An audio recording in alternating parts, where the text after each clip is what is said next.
North और south west इलाके में एयर और मैरीटाइम ड्रिल होने वाली है। नॉर्थ ईस्ट में ताइवान स्टेट की तरफ लॉन्ग रेंज आर्टिलरी शूटिंग होगी। ताइवान के पूर्वी हिस्से में मिसाइल टेस्ट करेगा पीएलए।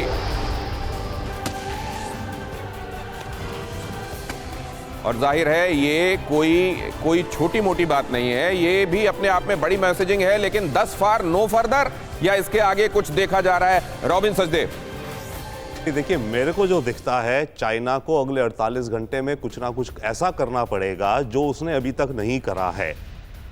सैंक्शंस हो गए, ये हो गया, वो हो गया, वो चीजें तो बात की हैं। पेलोसी आके चले गई, चाइना इतना बोलता रहा, कुछ नहीं करा अगर चाइना ने, तो शी जिनपिंग का लॉस ऑफ फेस तो उनको कुछ इस समय करना पड़ेगा। कैसा करेगा? It will have to be something muscular, but yes obviously ये नहीं कि युद्ध होने की बात हो, पर कुछ ना कुछ ऐसा करेंगे जो आज तक उन्होंने कभी करा नहीं है ताइवान के साथ या अमेरिका के साथ।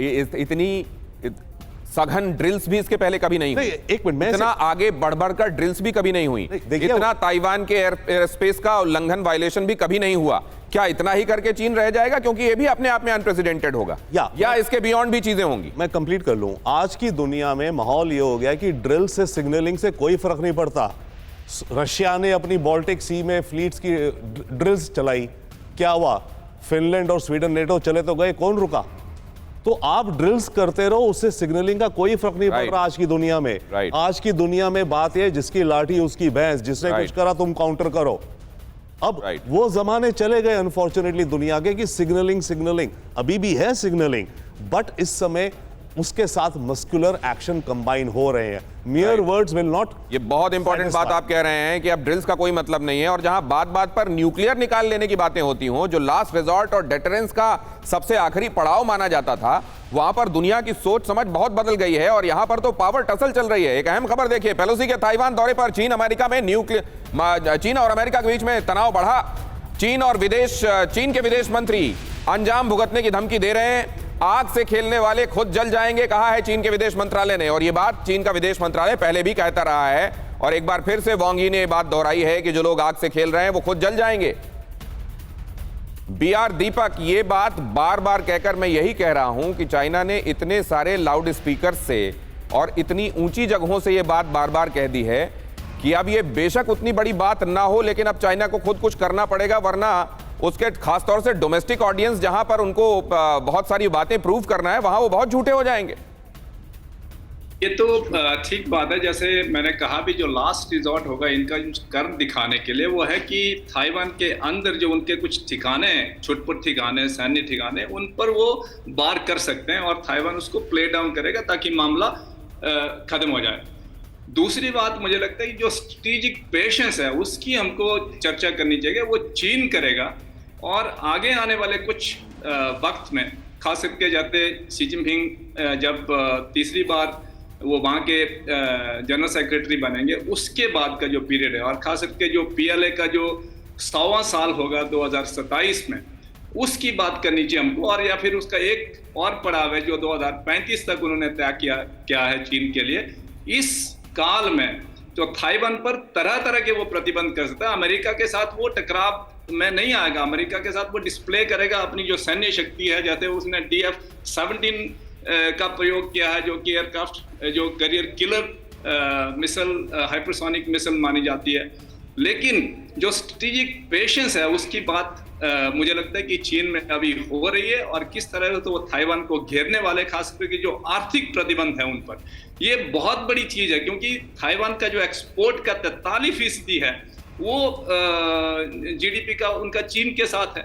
तो इतनी बड़ी मात्रा में, ऑलमोस्ट मतलब 45% के आसपास अगर जीडीपी का जो आपका एक्सपोर्ट हो चाइना का, और वहां पर उनके जो 20 लाख ताइवानीज रहते हैं, अब देखिए कितना परसेंटेज होता है वो। और जो चीन और ताइवान जो दंपति जो ताइवान में रहते हैं वो 4 लाख से ज्यादा के आसपास हैं। और उतने ही चीनी नागरिक वहां पर हैं जो स्थानांतरित हुए हैं चीन से। तो सर, ये तो रूस और यूक्रेन वाले मामले में भी लागू है।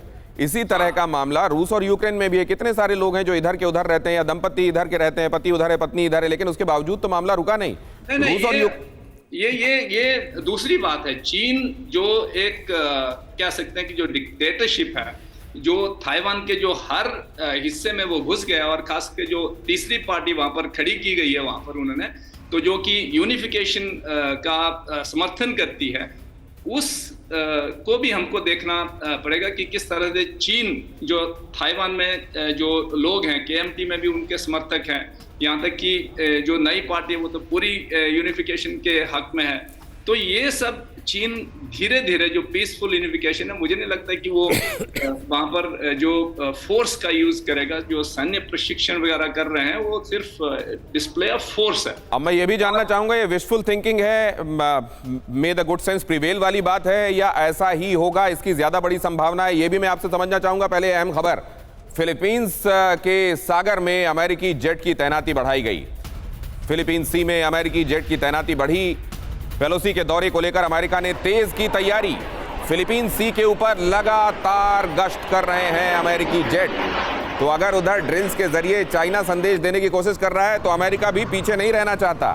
अब ईगो असल में टकरा रहा है दो सुपर पावर्स का, और इसमें क्या ताइवान के पिस जाने का डर है रूस और अमेरिका के बीच में यूक्रेन की तर्ज पर? यह इस समय बहुत बड़ा सवाल है। लेकिन फिलहाल आप देख रहे हैं अमेरिकी जेट्स भी आसमान में अपनी ताकत की गर्जना करते हुए। फिलहाल तो चारों तरफ से अमेरिकी सुरक्षा में है ताइवान। क्या बल प्रयोग करेंगे, क्योंकि इस बारे में तो यू टर्न लिया जा चुका है। ये एक बहुत बड़ा सवाल, क्योंकि यूक्रेन को भी ऐसा ही एक तरीके से अनकहा आश्वासन था कि हमारी रक्षा के लिए, सुरक्षा के लिए तमाम लोग दौड़े आएंगे, अमेरिका सबसे पहले। लेकिन ऐसा हुआ क्या? जरा देखिए यहां क्या हो रहा है। यूएसएस रोनाल्ड रीगन फिलीपींस सी में मौजूद है। यहां देखिए बिग डेक एम्फीबियस शिप, उभयचर, जो दोनों ही जगह चल सके, जल और थल में। Amphibious ship USS America Japan के ससेबो में तैनात है। Big deck amphibious ship USS Tripoli, ये जापान के ओकिनावा में मौजूद है। कुल मिलाकर, और देखा आपने कि किस तरीके से जेट्स वहां पर सॉर्टीज कर रहे हैं। तो ये अपने आप में एक तरीके से ताइवान को ये एश्योरेंस देने के लिए है कि आप चिंता मत कीजिए, हम आपके साथ खड़े हुए हैं। लेकिन क्या ताइवान इस सब के बाद आश्वस्त होगा, या ताइवान भी अपना रिस्क कैलकुलेशन कर रहा होगा? ये एक बहुत बड़ा सवाल है। ये समझना चाहता हूं तारिक फतेह साहब, क्विक कमेंट इस पर आपका। ताइवान ने क्या अपना जोखिम एनालाइज कर लिया होगा? पूरी जो एक हिस्टोरिक रोल रहा है वहाँ पे, एक लेवल की डेमोक्रेसी है, वहाँ इलेक्टेड पार्टीज हैं, और उनका मिजाज जो है वो मेनलैंड चाइना से काफ़ी मुख्तलिफ हो चुका है। अमेरिका का प्रेजेंस भी रहा है बहुत पुराना, यानी कोल्ड वॉर के बाद तो थ्रू आउट चिंग काई शेक के ज़माने में भी the United States was the ultimate protector. तो ये दो बड़े अलग किस्म के चाइनाज इमर्ज हुए हैं।